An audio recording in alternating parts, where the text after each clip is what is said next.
MTV news Kannada ವಾಹಿನಿಗೆ ಸ್ವಾಗತ.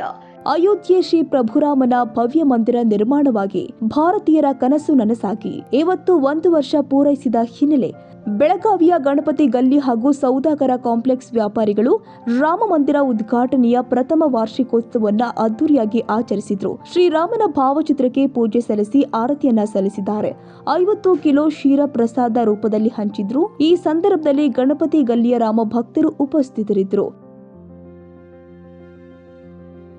ತಾಜಾ ಸುದ್ದಿಗಾಗಿ ಎಂಟಿವಿ ನ್ಯೂಸ್ 24x7ಗೆ ಸಬ್ಸ್ಕ್ರೈಬ್ ಮಾಡಿ ಮತ್ತು ಬೆಲ್ ಐಕಾನ್ ಅನ್ನು ಒತ್ತಿ. ತಪ್ಪದೇ ಲಿಂಕ್ ಶೇರ್ ಮಾಡಿ.